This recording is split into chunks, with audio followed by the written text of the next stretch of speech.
Alright, so I know you're excited to get started playing the guitar, but there are a few important things that we need to understand before we can get there.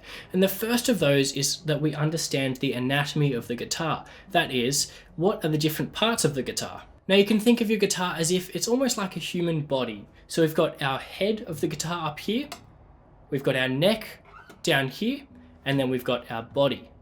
Now there are a few different things to understand throughout that as well. Now on our body we've got our bridge down here, which is where our strings feed into the guitar.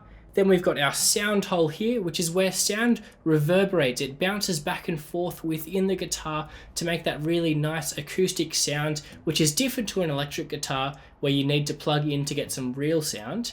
And then of course you've got your pick guard down here, which is just really protecting the guitar from getting damaged when you're strumming and picking and that sort of thing. And that's the body of the guitar. And now along the neck, you have these metal bars that are called our frets.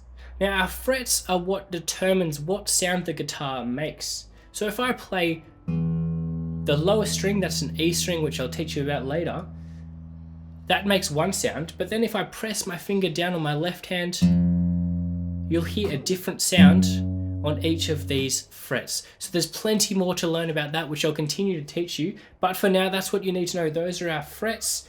And there's also dots on our frets to give us markers to show us where we are on the fretboard. So this whole thing along the neck is called the fretboard. So we've got our body, our neck with our frets and our fretboard. And then we get to our head, which is where we have our tuning pegs. These are what determines whether our guitar is in tune, which means it sounds the way that it should sound. And of course, the tuning pegs are actually tuning our strings, which of course, you know, there are 6 strings on an acoustic guitar, which I'll teach you a little bit more about later. But that's all that you need to know about the anatomy of the guitar.